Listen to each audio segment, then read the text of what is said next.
ভারতের সীমান্তরক্ষী বাহিনী বিএসএফ খুনি বাহিনীতে পরিণত হয়েছে বলে মন্তব্য করেছেন জাতীয় নাগরিক পার্টি এনসিপির আহ্বায়ক নাহিদ ইসলাম।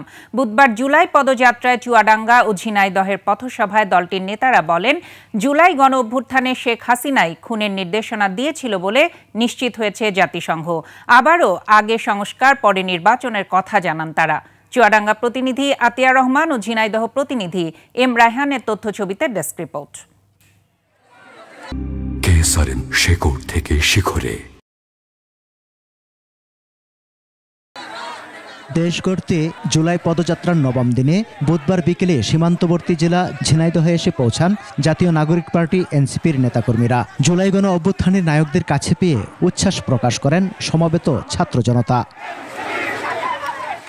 শহরের পায়রা চত্বরের পথসভায় এনসিপির আহ্বায়ক নাহিদ ইসলাম বলেন, ভারতের সীমান্তরক্ষী বাহিনী এখন মানবতা বিরোধী বাহিনীতে পরিণত হয়েছে। গত ২৫ বছরে ১২০০-এর অধিক মানুষকে সীমান্তে হত্যা করা হয়েছে এবং এই সীমান্তে হত্যা করেছে এই বিএসএফ, যেটি আর সীমান্ত রক্ষা বাহিনী না, সেটি একটি খুনি বাহিনীতে পরিণত হয়েছে।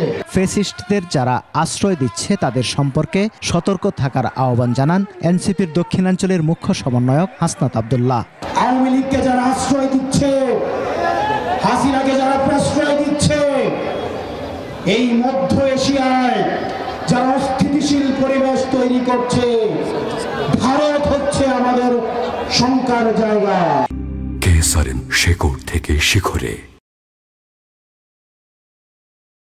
এর আগে বৈরী আবহাওয়ায় চুয়াডাঙ্গায় পদযাত্রা ও পথসভা করে এনসিপি।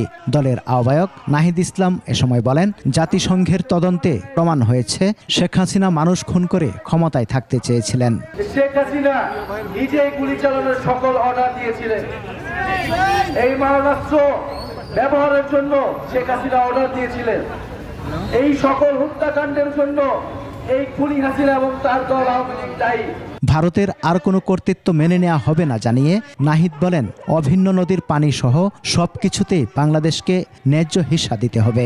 আপনাদেরকে কঠোর হতে হবে, এমন কোন সরকারের দিকে আমরা তাকিয়ে থাকবো না।